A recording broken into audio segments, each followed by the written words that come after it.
Hello, నేను miss yes రావు. YSR Congress party కోటరీలకి ఒక survey వెళ్ళింది. వాళ్ళకి నచ్చిన విధంగా సర్వే చేయటం అనేది ఆ సంస్థకి బాగా అనుభవం ఉంది. అందుకే ఇప్పుడు వైఎస్ఆర్ కాంగ్రెస్ పార్టీ క్యాడర్ని, వైఎస్ఆర్ కాంగ్రెస్ పార్టీ లీడర్లని నమ్మించడానికి, కౌంటింగ్ వరకు ఏజెంట్లని, లీడర్లని కాపాడుకోవడానికి ఒక సర్వే ఇప్పుడు బయటపడింది.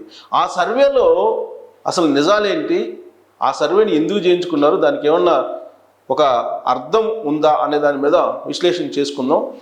దాంట్లో వాళ్ళు ఇచ్చినటువంటి సర్వే, వైఎస్ఆర్ కాంగ్రెస్ పార్టీకి సంబంధించి ఒక సంస్థ చేసినటువంటి సర్వే, అది ఎలా ఉందో ఒకసారి చూద్దాం. సో అనాలిసిస్ చేసింది ఎలక్షన్ 2024కి బ్యాటిల్ గ్రౌండ్ ఆంధ్రప్రదేశ్ 2024 ఉంది.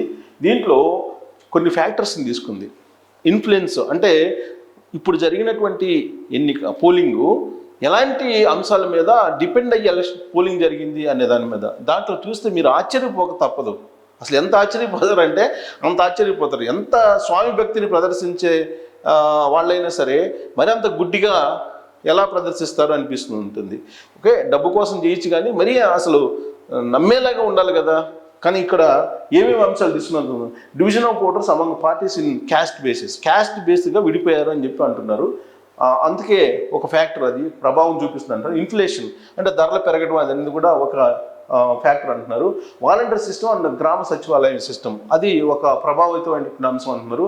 వెల్ఫేర్ స్కీమ్స్, సంక్షేమ పథకాలు announce their manifesto, TDP alliance announce చేసింది మేనిఫెస్టోని. అలాగే వెల్ఫేర్ స్కీమ్స్ వైఎస్ఆర్ అది ఒక ప్రభావం అంటున్నారు. Okay, alliance TDP, Janasena and BJP ఇదొక అన్యాచురల్ అలయన్స్ అని చెప్పి అంటున్నారు వీళ్ళు. తర్వాత ఇది ఒక ప్రభావం పడింది, అన్యాచురల్ అలయన్స్గా ఓటర్స్ భావించారు అంటున్నారు. Basic infrastructure and development, schools, buildings, hospitals ఇవన్నీ కట్టించారు. సో దాని ప్రభావం బాగుపడింది అని చెప్పి ఇచ్చారు. లా అండ్ ఆర్డర్ సిచ్యువేషన్ ఒక ప్రభావం చూపించింది అన్నారు. ఎలక్ట్రికల్ ఛార్జెస్ పెరగడం, ఇవన్నీ కూడా ల్యాండ్ టైటిలింగ్ యాక్ట్ ఇవి ప్రభావిత అంశాలు అని చెప్పి చెబుతున్నారు. అలాగే unscientific and baseless allegations of MLA seats among the alliance parties. తర్వాత opposition parties are not able to create confidence among voters, ఇదొక ప్రభావం చూపే అంశము. Major opposition parties TDP and Janasena are not able to perform issue based politics in Andhra Pradesh, అదొక ప్రభావిత అంశము. Recent allegations by TDP alliance in volunteer system, అదొకటి ప్రభావిత అంశము.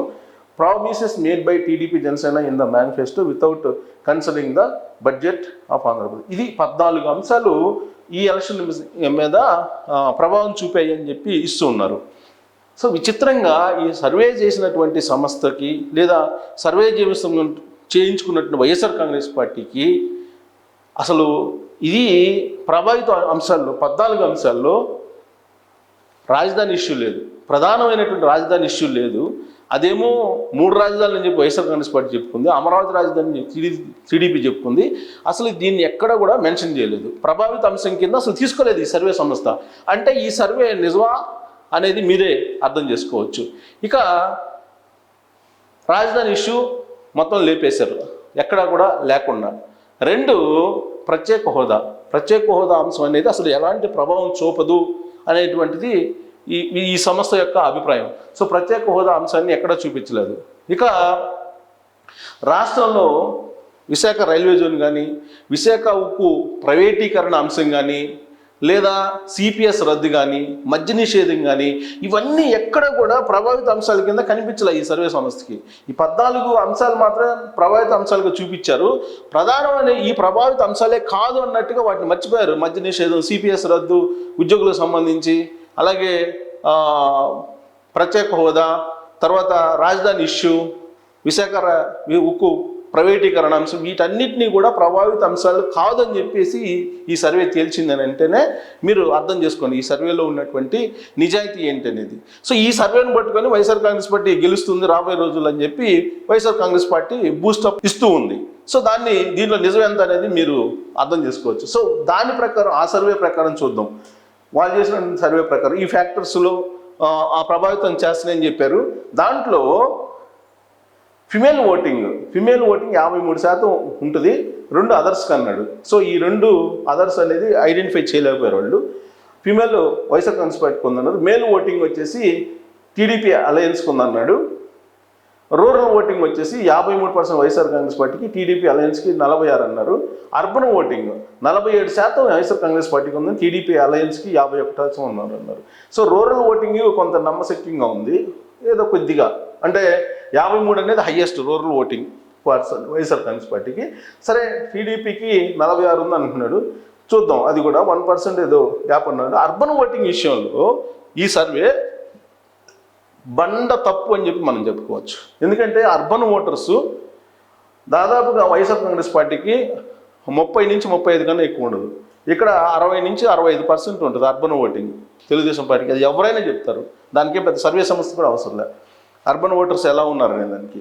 ఎందుకంటే poor and very poor voting వచ్చేసి 51% వైఎస్ఆర్ కాంగ్రెస్ పార్టీకి ఉంది, 47 టీడీపీ అలయన్స్కి ఉంది, 2% తెలియదు అన్నాడు. ఇక్కడ పూర్ ఓటింగ్ అనేది 3%, 4% ఎక్కువ వేశారు వైఎస్ఆర్ కాంగ్రెస్ పార్టీకి. Okay, BC voting almost equal వేశారు సిరిసగం. బట్ ఇది కూడా బీసీ ఓటర్స్ అందరూ కూడా తెలుగుదేశం పార్టీ వైపు మొగ్గు చూపారనేది ఆ సర్వే సంస్థ గమనించలేకపోయింది అనేది నా అబ్జర్వేషన్. ఇక ముస్లిం ఓట్ బ్యాంకు 64% వేశారు. అసలు యాక్చువల్గా ముస్లిమ్స్ ఫత్వా రిలీజ్ చేశారు, ఈ సర్వే సంస్థకు తెలియదు. ఓటింగ్ ముందు ఫత్వా రిలీజ్ చేశారు, తెలుగుదేశం పార్టీకి ఓటేయండి అని చెప్పి చాలా మసీదుల్లో. పైగా ఫత్వా రిలీజ్ చేయడం తర్వాత 2 రోజులకే పోలింగ్ జరిగింది. ఆ సంగతి ఈ సర్వే సంస్థకు తెలీదు. ముస్లిమ్స్ ఫత్వా రిలీజ్ చేస్తే ముస్లిం పెద్దలు అదే అనుసరిస్తారు అనేదానికి నిదర్శనం ఇటీవల జరిగిన తెలంగాణ అసెంబ్లీ ఎన్నికల ఫలితాలే ఈ సంస్థకు అర్థం కావట్లేదు.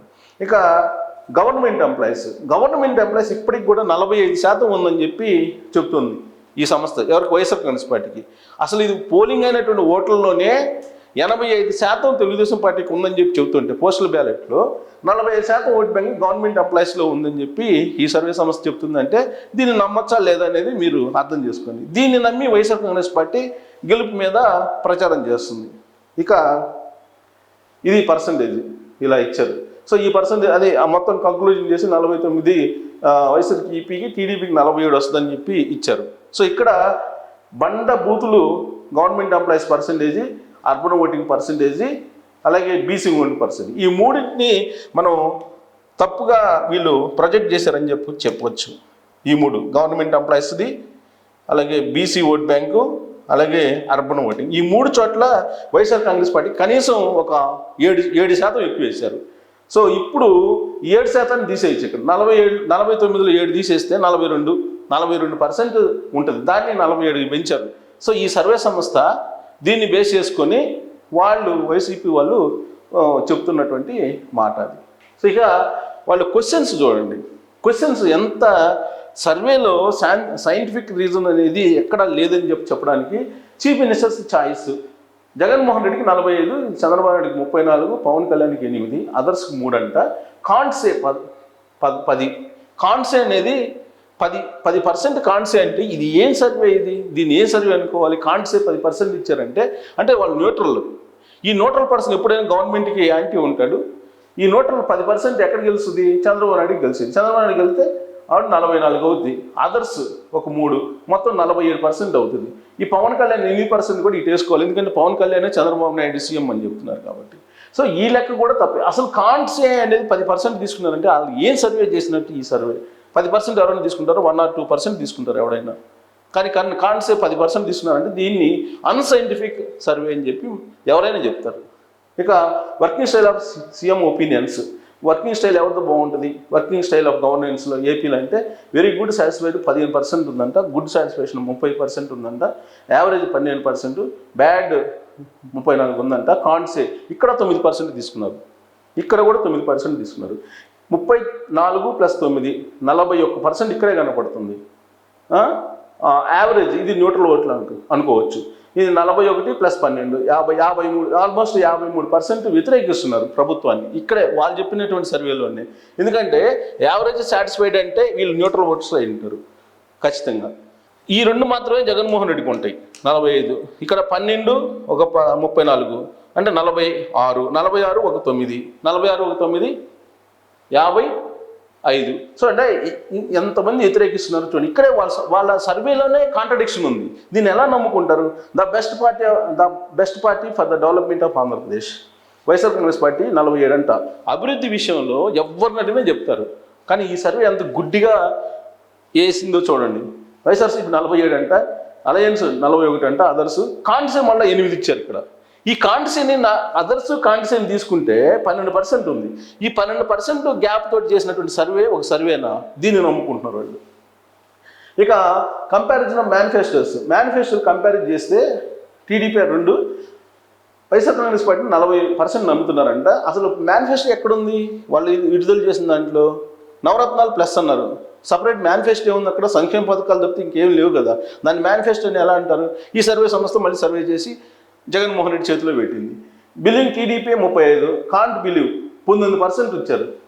రెండు పార్టీలు నమ్మం అని చెప్పి 19 అంటే న్యూట్రల్ ఓటర్స్ 19% న్యూట్రల్ ఓటు అంటే అసలు కాంట్ బిలీవ్ 25% ఉంది. ఇది ఒక సర్వే 25%కి సంబంధించి పబ్లిక్ మీద ఒపీనియన్ లేనటువంటి సర్వే ఇది. దీన్ని ఒక సర్వే అంటున్నారు. ఇక opinion of the voluntary system and గ్రామ సచివాలయ సిస్టమ్ దాని మీద 22% యావరేజ్గా ఉందంట, బ్యాడ్ 28 ఉందంట, కాంట్సే 10. అంటే నాకు గుడ్. ఇది 40% మాత్రం జగన్మోహన్ రెడ్డికి ఉంది. ఇదంతా కూడా గ్రామ సచివాలయాల మీద వ్యతిరేకంగా తీసుకోవాలి మనం. అంటే ఎంత? 22, 40, 60% యాంటీగా ఉందని చెప్పుకోవాలి. వీళ్ళ సర్వేలోనే కాంట్రడిక్షన్ ఉంది, complete contradiction. Average partial useful అంటే ఇది న్యూట్రల్ ఓటర్స్ ఉంటారండి సహజంగా. బ్యాడ్ అనే వాళ్ళు వాస్తవంగా ఆపోజిషన్ పార్టీ వాళ్ళు ఉంటారు. కాంట్సే కూడా న్యూట్రల్ పర్సన్ ఉంటారు. అంటే న్యూట్రల్ పర్సన్ 32% వేసారు వీళ్ళు. అంటే 32% ఒపీనియన్ తెలుసుకోలేని పరిస్థితుల్లో ఈ సర్వే చేశారంటే అర్థం చేసుకోవచ్చు. ఇక AP capital issue opinion, capital ఇష్యూని ఇక్కడ చూపిస్తున్నారు. సపోర్టింగ్ క్యాపిటల్స్ అంటే మేనిఫెస్టోలో లేదు. ఇక్కడ వాళ్ళు ఇచ్చినటువంటి ప్రభావిత అంశాలు 14 ప్రభావిత అంశాలు నేను చూపించాను కదా, దాంట్లో ఏం లేదు. ఇక్కడ మళ్ళీ క్యాపిటల్ గురించి అడిగానని చెప్పి చెబుతున్నారు. సో క్యాపిటల్ గురించి అడిగితే దాని ప్రభావం లేదని చెప్పి 14 ప్రభావిత అంశాల్లో ఈ సర్వే చూపించింది, క్యాపిటల్ అంశం చూపించలా. ఇక్కడ ఒక క్వశ్చన్ అడిగారు క్యాపిటల్ మీద, ఏమడిగారు? Supporting 33%, Amaravati is only capital 23%. ఇంతకన్నా అబద్ధమైనటువంటి సర్వే ఇంకోటి ఉందా? ఇది కేవలం కిట్ ప్రోకో కాకపోతే capital is not the issue of the, అసలు క్యాపిటల్ ఇష్యూనే కాదంట ఆంధ్రప్రదేశ్ ప్రజలకి. 32% ఉన్నారంట ఆ విధంగా. కాన్సే 12% చెప్పలేను అంట. 32% అసలు క్యాపిటల్ అసలు ఇష్యూనే కాదు ఆంధ్రప్రదేశ్కి అని చెప్పారంట ఈ సర్వేకి. సో ఈ సర్వేలో ఎంత నిజం ఉందో మీరు అర్థం చేసుకోండి. Performance of government at the time of corona అప్పుడు ఎవరు బాగా చేశారంట? అసలు కరోనా అప్పుడు కేంద్ర ప్రభుత్వం ఏ గైడ్లైన్స్ ఇస్తే ఆ గైడ్లైన్ రాష్ట్ర ప్రభుత్వాలు అమలు చేశాయి, అన్ని రాష్ట్ర ప్రభుత్వాలు. మళ్ళీ ప్రత్యేకంగా రాష్ట్ర ప్రభుత్వాలు పర్ఫార్మెన్స్ ఎలా ఉంటుంది? 34% ఇచ్చారు, 27 కాదన్నారు. Satisfied partially. ఇక్కడ కూడా నాట్ సాటిస్ఫైడ్ 21 ఉంది, కాన్సే 18 ఉంది.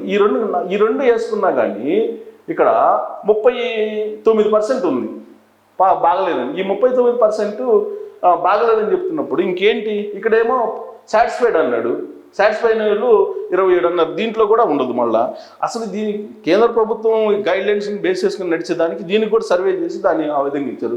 ఒపీనియన్ అలయన్స్ గురించి 44% ఆపర్చునిటీ కింద, అంటే 44% చెప్పారంట. సాటిస్ఫైడ్ 39 అంటే కాన్సే 17 అంట. 17 కాన్సే చెప్తే అసలు ఈ సర్వే ఎలా అవుతుంది? 17 +or-1 ఉంటుంది, లేదా 2 ఉంటుంది. ఇక్కడ కాన్సే 17% తీసుకొని ఏదో గుడ్డిగా లెక్కలేసేసి దీనికి ఒక సర్వేని జగన్మోహన్ రెడ్డి చేతిలో పెడితే వైఎస్ఆర్ కాంగ్రెస్ పార్టీ వాళ్ళు దాన్ని నమ్మి అదే ఆత్మ చెప్పింది అని చెప్పి జగన్మోహన్ రెడ్డి ఏమో దేవుడి స్క్రిప్ట్ అంటారు. సో దేవుడి స్క్రిప్ట్ అంటారు, ఆత్మ చెప్పినటువంటి దేవుడి స్క్రిప్ట్ ఇదేనేమో. ఇది చూసి ఆయన బహుశా ఐపాక్లో ఒక స్టేట్మెంట్ ఇచ్చినట్టున్నారు జగన్మోహన్ రెడ్డి. సో నేను చెప్పిన దాని ప్రకారం ఈ సర్వేలో, ఆ సర్వే పేరు కూడా నేను చెప్పట్లేదు ఎందుకంటే చెప్పదలుచుకోలేదు ఆ సర్వే పేరు, బట్ ఆ సర్వేను నమ్మదగినట్టు సర్వే జగన్మోహన్ రెడ్డికి. దాంట్లోనేమో ప్రభావిత అంశాలు 14లో క్యాపిటల్ ఇష్యూనే అసలు లేదు, దాన్ని మెన్షన్ చేయలేదు. సో ఈ సర్వే గురించి నేను ఎందుకు చెప్తున్నానంటే దీన్ని నమ్ముకొని వైఎస్ఆర్ కాంగ్రెస్ పార్టీ వాళ్ళు చాలామంది బెట్లు కాస్తున్నారు, కొన్ని కోట్ల రూపాయల బెట్టింగ్లు కాస్తున్నారు. అందుకే ఈ సర్వేని మీరు నమ్మాల్సినటువంటి అవసరం లేదు. ఈ సర్వేని నమ్మి మీరు బెట్టింగ్ కాస్తే మాత్రం డెఫినెట్గా మీరు కోట్ల రూపాయల నష్టం వాటిల్లేటువంటి అవకాశం ఉంది, నష్టపోయేటువంటి అవకాశం ఉంది. సో కాబట్టి అసలు బెట్టింగ్లకే దూరంగా ఉండండి. మీరు ఈ సర్వేని నమ్ముకొని బెట్టింగ్లు కాస్తే మాత్రం మీ కుటుంబాలు నష్టపోయేటువంటి అవకాశం ఉంది. ఒక బాధ్యతాయుతమైన జర్నలిస్ట్గా నేను ఈ సర్వేలో ఉండేటువంటి అశాస్త్రీయమైనటువంటి అంశాలను మీ దృష్టికి తీసుకొస్తున్నాను. దీని మీద మీ కామెంట్ చేయొచ్చు, మీ అభిప్రాయాన్ని కూడా తెలియజేయచ్చు. Thank you very much.